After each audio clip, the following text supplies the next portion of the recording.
Today we're here with Mark Bachmann. He's the partner and the chief client officer at Marcus Thomas. Mark, thanks for doing this and chatting with us today. Oh, my pleasure. I'm glad to be here, Mark. Thank you. For our viewers, can you give a little bit of background on yourself so they have some context? Sure. I started in the business actually in the mid-'80s in an agency in Akron, which is now called Geometry. And then I went from there to an agency in Youngstown called Thomas Associates. That had started back in 1937. So it was an old agency, but it was about 20 people. And a couple years later, a couple of us put together a deal to buy Thomas Associates. And since then, I've been part of the organization. Marcus Thomas now is 225 marketers. We're headquartered in Cleveland. We also have a development office in Argentina, in Buenos Aires, have about 50 people, and also in Santiago, Chile. So I grew up with traditional advertising, but have kept up with what's going on in the changing world. And now we do everything needed for our clients, from advertising, PR, social, digital development, websites, apps, as well as marketing automation. We have a new company that's focused just in that area. I know you do a lot of work with a wide variety of clients, and you're pitching things all the time, All the time, yeah. And for this conversation, we're talking about virtual pitching and using these platforms to kind of keep business going. Now, I know, basically virtual pitching is not really a new thing, but, it's new to a lot of people. Can you kind of set us up for, basically how we should be looking at virtual pitching right now, and what is it? Yeah, and I think you make a really good point there that it's not new to us. So at Marcus Thomas, you do about 60 pitches a year. So some of those are projects, some of those are AOR. And over the years, as we've used technology to connect people, more and more elements of the pitching go on in some other form. I mean, it started with conference calls kind of thing when someone couldn't be there, and now the video piece of it.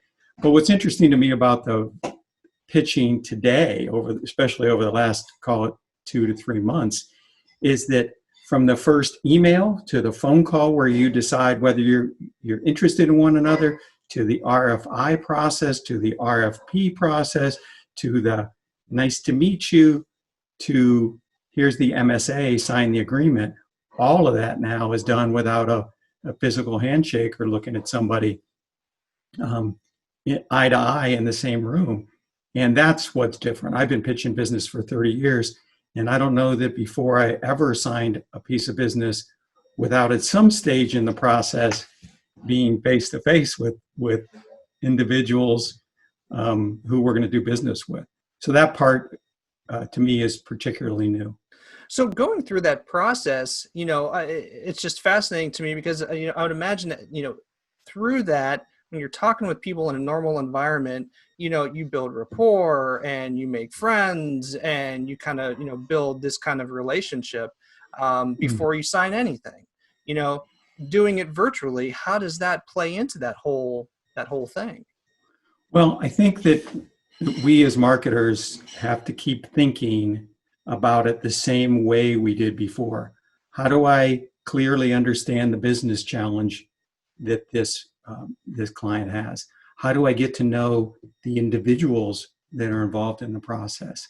How can I get out in front of that as we're thinking about each step along in the stages or the phases of a pitch process? And if you think about that, then you need to get creative. So what we've tried to do, for instance, we had a pitch very recently where the client sent us the RFP. We had a couple online meetings, and then the finals were scheduled for, call it a few weeks out or a month out. But what we tried to do was we scheduled several meetings in between to get to know some of the individuals. And really, it was just a conversation. Hey, we don't know you, so let's jump on the line and talk a little bit about this. Or we've been working on this background and we just wanted to chat a little bit about it. So what should have been one meeting for the RFP and then the finals, we squeezed in 6 or 7 other meetings with individuals online, virtually, but it was a smaller group. It was more informal. And that's the same thing we try and do in a pitch, is get to know people better. we obviously stalk them on LinkedIn and other places to make sure that we understand the individuals. But that piece of it, you have to be a little bit more creative about making sure that you understand what the business challenge is and that you're figuring out a way to distinguish your agency's brand with them. So it does make it a bit tougher. But again, you're trying to accomplish the same thing and you need to keep focusing on that. Yeah, what I'm hearing, that what you're saying is you still have to respect the process. It's not just I'm going to present something to you. Do you like it or not? I mean, we have to work up to get to that point and use different platforms to be able to do that. Yeah, I think that's a good point, because many times in a pitch, they're not buying the idea, they're buying you. So they need to understand how you think. There's a chemistry. Do I trust these people? And do I feel like they understand my challenge? And are they going to wake up in the middle of the night like I am, trying to help me hit my numbers? So that chemistry piece of it is tougher in today's environment. And in some respects, that's the key differentiator in some pitches. Now, can you talk a little bit about, like the pitch itself and what platforms you're using and how you're actually talking to your clients? Yeah, so I think a lot of the winning or losing happens before the pitch. So the pre-work that you do and understanding the people and what you're trying to accomplish, et cetera, that all informs what the actual presentation is. So we think a lot about how do we preset the agency as a front runner in the process. The technology of choice for us is MS Teams because it's easier within our system. But we've been doing Zoom, GoToMeeting, Blue Jeans, Google Hangout, name another one, Mark. We're working in it. So we've been heavily using the technology, and that creates a whole range of challenges in terms of putting together a presentation. Yeah, I'm sure a lot of that depends on, like your client too. Like, what are they familiar with? What are they comfortable with? And almost seems like you have to know everything so that to make it the most easy on them to participate. Yeah, because sometimes what's happening is they're setting up the meeting, so it's their Zoom meeting, but then all the material and the presentation's coming from you. So the key I would just underline for your audience is make sure that you know the tools well and that you're practicing. It is a lot more practice actually in this new environment than perhaps even before.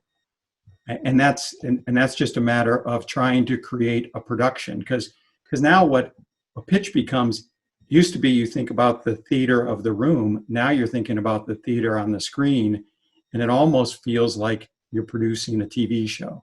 You have like a news program, right? There's somebody presenting, there's visuals, there's things coming in and out, and you're coordinating all this activity, and that part is very much different. Yeah, let's talk about the practice a little bit. How do you do it with your team? Like, how do you get everybody together and divvy parts and basically approach it? Yeah, so the key is, what is the story? Because we can get very caught up with, I remember when PowerPoint first started and we were zooming, type in, and all these things that you could do. And we were thinking all about the theater of the activity and not the narrative. So we are telling a story. You're setting up what the opportunity is. You're creating some sort of friction or challenge that we all need to overcome together. And then you're uncovering an aha moment. And then the crescendo is you presenting your creative or your thought process. And then you're describing why you're the perfect partner to do it and give them confidence that you've thought through all the details. So this arc of the story that we've always thought about in pitching still applies. So I would encourage everybody first to think about the arc of the story and how you create the drama that wins business. But in terms of in this new environment, the practice piece of it, it's very important to have a pitch captain. This is the individual who's calling the ball, who's calling the shots. Not only does it help you prepare for what we'll talk about in terms of the online presentation itself, but also they're the ones that can control and manage how this all comes together. So having a pitch captain's key. The other individual that's important is some kind of IT or digital producer person. I like to have somebody involved who's who knows the technology deeply and can be in the background to help us run this thing. We actually did a pitch recently where we had people from 7 different time zones, about 15 people on the call, and we were using their dial-in number in a tool that we hadn't used much.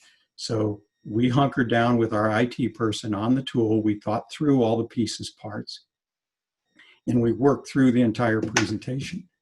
Another component of the technology is what happens if one of your presenter who lives in Burton, Ohio, her internet connection isn't always reliable. So how does a pitch team practice and prepare for that is something that you have to be thinking about. What happens if the worst happens? And the worst is, the technology doesn't work. Well, the worst is to lose the pitch. But when the technology is not working, or one of the actors in this production disappears or is real choppy, how are we handling that? So one of the techniques that I've been hearing about, we haven't been doing a ton of it, but is to actually pre-tape the presentation so that if something happens, we can push play and the slides advance, the voices come in, the transitions occur. And in some respects, that's going to be an easier way to manage it. But you could also do that in sections or chapters if you have concern about that. Yeah, when you're saying that, it just almost makes me think like, as a safety precaution, like everyone else on the team has to be just even more prepared than they were before in the case that something like that does happen. Someone drops off and they're right in the middle, do you waste time trying to find the thing to hit play and like, oh, let's start over again? Or does, everyone else is a little bit more prepared. They just pick it up, where that other person left off until the world lets them back in. Yeah, and I think you have to think through that. And then when you're actually doing the presentation, everybody in the group just needs to slow down because we're not getting the kind of cues that we generally get in a presentation.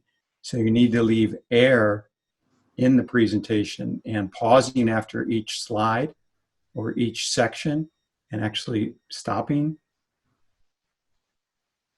and giving a moment for somebody on the other side to ask a question, make an observation. You also need to make sure that somebody's watching chat for you, because if you're presenting, you might not be paying attention to questions that are coming up that way.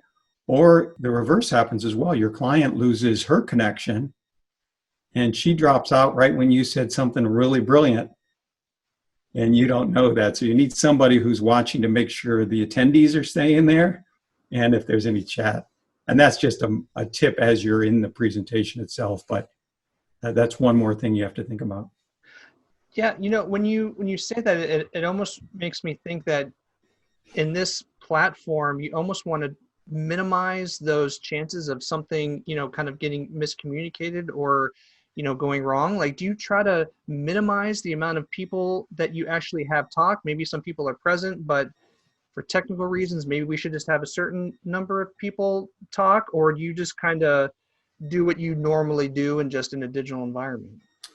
Well, there's a couple thoughts there. One is that there's some people that are actually better when someone's not in the room. So you actually can uncover talent within your teams by as you see how people behave and how strong they are in this kind of video environment, they might be your hero presenter. So you might uncover some new talent in your group.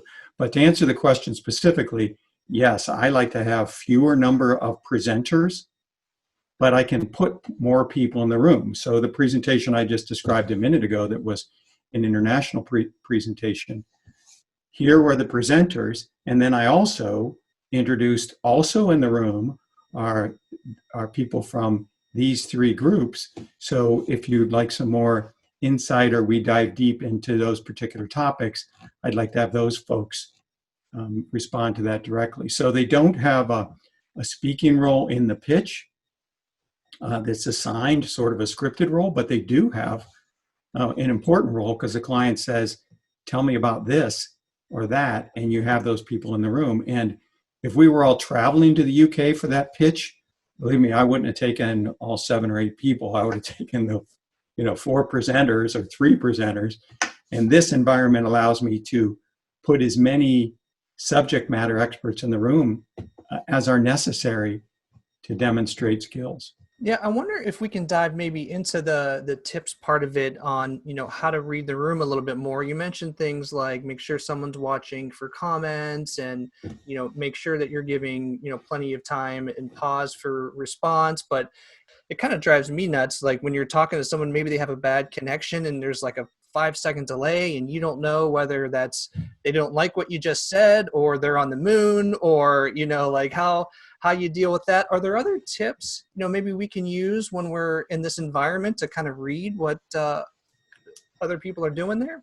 Yeah, so there's a couple simple things to do. One is before you start the meeting, getting everyone in the meeting to talk so that you can see their face and you can get a little feel for what their connection feels like. Secondly, what I think another valuable tool with this environment is to encourage people to participate. So remind them about the chat. And also, some people call it a body poll, but for instance, if I'm not responding to your chat and you just want my attention, go ahead and use your gestures. How about showing me a thumbs up if you like what I just said, and showing the camera how I'm reacting to you. Is that all making sense? And now we've visually worked out some of our cues. There's also tools like in Teams, there's plugin like Poly is one of them that allows you in chat to create a survey. So it's especially good when there's a larger number of people on the brand side, is to say, we found this to be true of the audience. There's a poll that just popped up in your chat. Do you feel that's true, false, or what percentage of people do you think in your audience feel a certain way? That's probably a better one. And they say, 30%, 40%, whatever. And then you give them the response to the poll because it pops up right there. And then you say, you know what, the actual number is X. And that really informed our point of view that informs the creative that you'll see in a little bit. So by finding ways for them to participate, and we know their audio might be on, but audio is the annoying part of this, where someone's interrupting one another. So if you can find other ways for them to quote unquote interrupt and still be gracious about it, and that you've set up what the rules are for that, that works great. And then when you have your pitch captain in the presentation, that person stopping and calling people by name. So, Bill, can you give me your feedback on that? Is that making sense to you? So rather than just throwing it out there, like you do in a room, you'd say, does that make sense, everyone? And you see the visual, yeah, it looks good, or there'll be a question. In this environment, you're not seeing everybody perfectly. So by saying people's names, you get them to react. And then it also brings out those people who are a little introverted, who maybe has a thought but doesn't want to interrupt. They're like, I don't want to interrupt your dribble. You guys are on a roll. But by stopping and saying, Bill, what did you think? Sarah, what's your perspective on that? I know that is an area of interest of yours. And also on your team, managing it the same way, is the pitch captain handling, bringing people out and getting them to add on. If we were to look to the future, do you see this as something like this isn't going away and people need to get better at it? People need to work on it. Or, are you with the mindset of, look, there's nothing is ever going to take the place of face-to-face. And, we have to do what we can to get back to that. What's your outlook on something like that? I'd really like that question, because my point of view is that I've talked to probably 5 or 6 new business search consultants in the last 3 months or whenever all this started. And what I found in our own pitching and what they confirmed is that there was all the pitches that were in the works kind of slowed down. Everybody looked at everybody and said, I don't know how we're going to do this. So let's get our, what together, and let's think about this for a couple of weeks. So things sat for a few weeks, and then everything came back. We've been pitching a lot of different things out there, and both those introductory meetings, like the email that you get that says, I'm so-and-so, and we have a need. Do you want to talk to those who are saying we're in the finals? Let's get the pitch. So we recently won a piece of business where we didn't have we had the finals. We went through several follow-up meetings and we won the business without being face-to-face. Now we're working through the master service agreement without being face-to-face. So my view is that we will do more of this kind of activity. And think about the time savings. I was saying to somebody just yesterday that I haven't packed a bag in 2.5 months. And the time savings of traveling somewhere for a 2-hour pitch, both the client folks and our folks, I see a lot more of this going on. I think we're getting very comfortable with it. And I see clients being comfortable with it. So back to another conversation about chemistry is if we can figure out the chemistry piece of it and figure out how we can connect on the human level, and I think we'll do a lot more of this. I don't think we'll get rid of the face-to-face, especially in the finals where you all get in a room together. But if you think about it, the last several years, by the time you get to the finals, you walk into the room, there's 6 people there, there's 3 on the phone, or there's 3 that you're WebExing. So, it's been a role we've been on. We're just now forced to get better at it. Yeah, I would just kind of mention, it seems like everyone should just kind of get used to this. Regardless of what happens, I think people's eyes have been open to the convenience of this, and yeah, I agree. And I think it's both a challenge because I see as team members learn different technology. So I had one of my team members get dropped into a GoToMeeting that was set up by a client. They had not used the tool before, and they needed to share their presentation. So they, I could feel the nerves, but we all just have to figure out how to use this technology and feel fluent in whatever platform's dropped in front of us. And then once you get that comfort level, then the technology goes into the background and you're having a conversation one-on-one with people or one on several, and you're figuring out ways of satisfying that question of, are we a right fit for you? Yeah, perfect. Well, you know what, Mark, we had the opportunity to ask a couple of our audience members to kind of, give us some questions that they would like to ask you. So if you don't mind, I will just read some of these. This comes from Kim, and she asks, should we send over decks or proposals digitally to our clients ahead of the pitch for review, or does that ruin the reveal? So this is pre-COVID. I never liked to do that before, and I don't like to do it now. When I get pressed by a client to do that, what I'll do is send them part of a document that addresses their questions, but it stops short of including our solution or certainly the creative. So I'll send them some of the background and strategy thinking and what our aha observation might be, so that they're like, oh, yeah, I get it. I'm excited about that. But then not show the big reveal, because I think you do lose something. The other thing that we do with clients is we'll set up microsites for each pitch, password protected microsite. So what we'll do is we'll send that to them right before the presentation. So then they can log in and see the presentation or have it afterwards. But to answer her question, I do everything I can to avoid that. And by the way, one other thought on pre-pitching is even though people at home, sometimes there's things that we used to send ahead or bring when we were going to do a pitch, we'd bring food or we'd bring swag from the agency. That doesn't disappear. Those are still opportunities. I did a presentation the other day to a brand and said, we had planned a breakfast meeting, but we're not going to be face to face. So if you'll give me your home address, I'll make sure breakfast is at your door half hour before our meeting. And I had a caterer send over food, and she was just tickled by it. She thought it was a great idea, and it made it memorable. We broke bread together.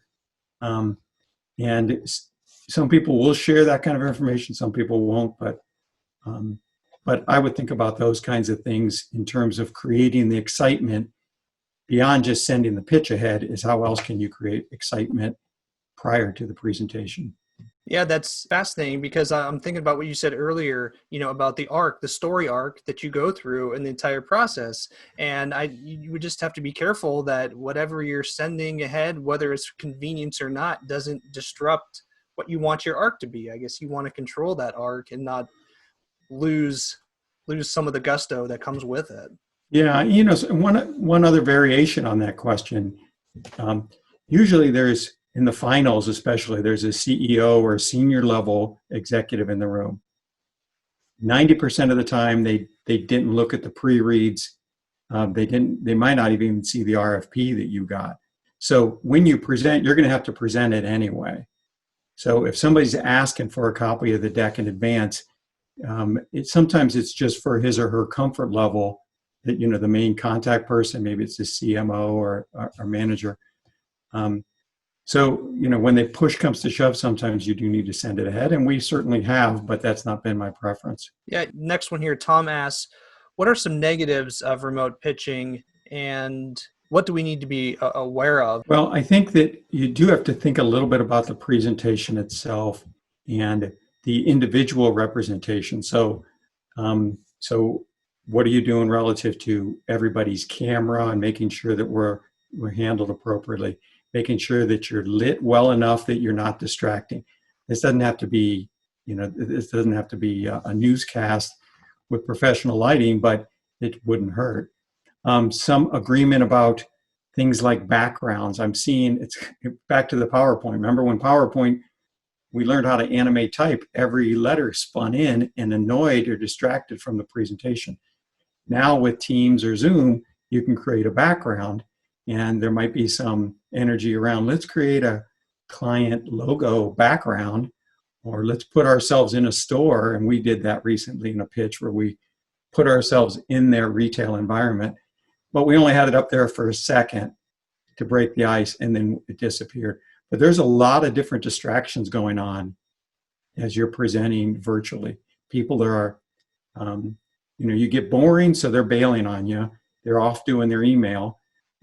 So from a arc of the story, back to that part of the conversation, you need to make sure that you're short. All agency information, credentials, and cases, shorten them, shorten them, shorten them. The presentation needs to focus on them and their business.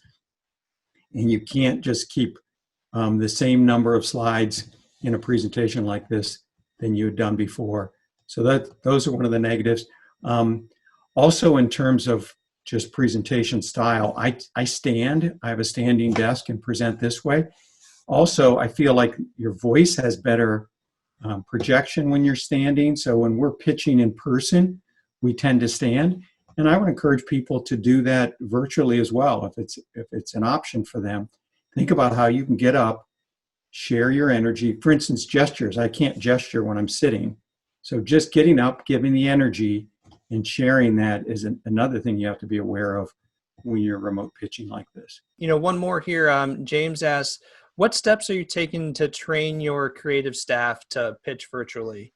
Yeah, so we always do what's called a retrospective after every presentation, every pitch. And what the retrospective is an opportunity for the pitch team to talk through, the inside baseball. How do you think it went? I saw so-and-so, they look like they liked it, that kind of stuff. But also it's a chance to give each other feedback. Mark, I think you really nailed that section about this or that. I felt like that was really good. Susie, I think you were a little bit weak. It felt like you ran on, and those 4 slides probably should have been 1. That's just my opinion, and it's you create an environment of trust where you share candid feedback with one another, and that improves what you're doing. And also during this time, there is webinar after webinar after webinar, and we're doing it ourselves, aren't we?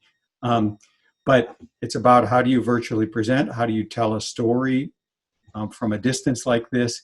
And I think creative teams in particular could benefit from learning that way as well. Well, perfect. I just have one more question. What's your perspective on dress for, a virtual pitch? I mean, I've talked to folks where clients were in their homes and they're in t-shirts and I felt overdressed. And then, like vice versa. Do you, if someone's like in their own space, like how do you tell your team, how do you guys deal with that, I guess? So from the beginning of time, when we were heading out for a pitch, and for 30 years, I've been pitching business, so I've been a few of them. My discussion with my team is always, you dress like the client. So when we were pitched and worked for IBM, we would put suits on. Sometimes the creatives didn't wear a tie, but they were going to wear a blazer. You want the client to feel comfortable. So that informs, that's decision one. Now that doesn't mean that sometimes you don't have the creatives or team members wear t-shirts, but somewhere in the team, the client needs to see themselves. And then in terms of your point in this remote environment, I'm comfortable with people dressing the way they do at home when they have a guest over. It's like today, actually, I had several meetings and presentations, so I actually put a collar on. I haven't been wearing a dress shirt. It's not tucked in, but I don't think you need to. We were in a meeting the other day, and one of the guys had a blazer on, and in our debrief afterwards, we said, he's at home putting a jacket on. Feel bad that he feels like he needs to do that for us, but that was his personal style, and we learned about a little bit about our compatibility with messages like that. So I don't recommend wearing a t-shirt and being disrespectful. For me, it's about fitting somewhere in the middle. But I wouldn't get a blazer and a tie on, especially when I'm presenting from home. Well, in closing, is there anything that maybe we didn't touch on that you think might be appropriate for our audience here, or that you would like to say that I didn't ask you? I would just, again, underline, focus on the fundamentals. You're trying to tell a story. Write the story in a thoughtful and follow the arc of a story and make sure that you're building that. And then focus on how you're building your chemistry. Too many times we get to the script and we start reading the script, and then that takes you off of the interaction that can happen between people. So make sure that you're giving yourself space and that you're thinking through the person on the other end and what they're sitting there thinking. Because just like in a regular pitch, you're going to walk out of that room, that virtual room, and someone else, a competitor, is walking in right behind you. And how are you thinking about how you're making it memorable is key. Like I said, it's a new world for all of us, and we can all win if we just think through it. And by the way, you didn't ask the question, Mark, but I think that this environment really creates opportunities for independent agencies. I think that there's an opportunity, especially if you have individuals who are strong storytellers and presenters. You look just like WPP. They're coming through on a screen with a deck, with people talking over it. We're not all in New York. It doesn't matter today. And that creates opportunities for all of us. Well, perfect. I think that's something that people really like to hear, the words opportunity and, possibility and, keep your head up and those kind of things. So I appreciate you, taking the time to go through all this. I think we're kind of running out of time here. I really do have a bunch more questions, but for the sake of time, I think we should wrap it up. And I hope all is well. Stay safe. And thanks for doing this for us. Same to you, Mark. Thank you.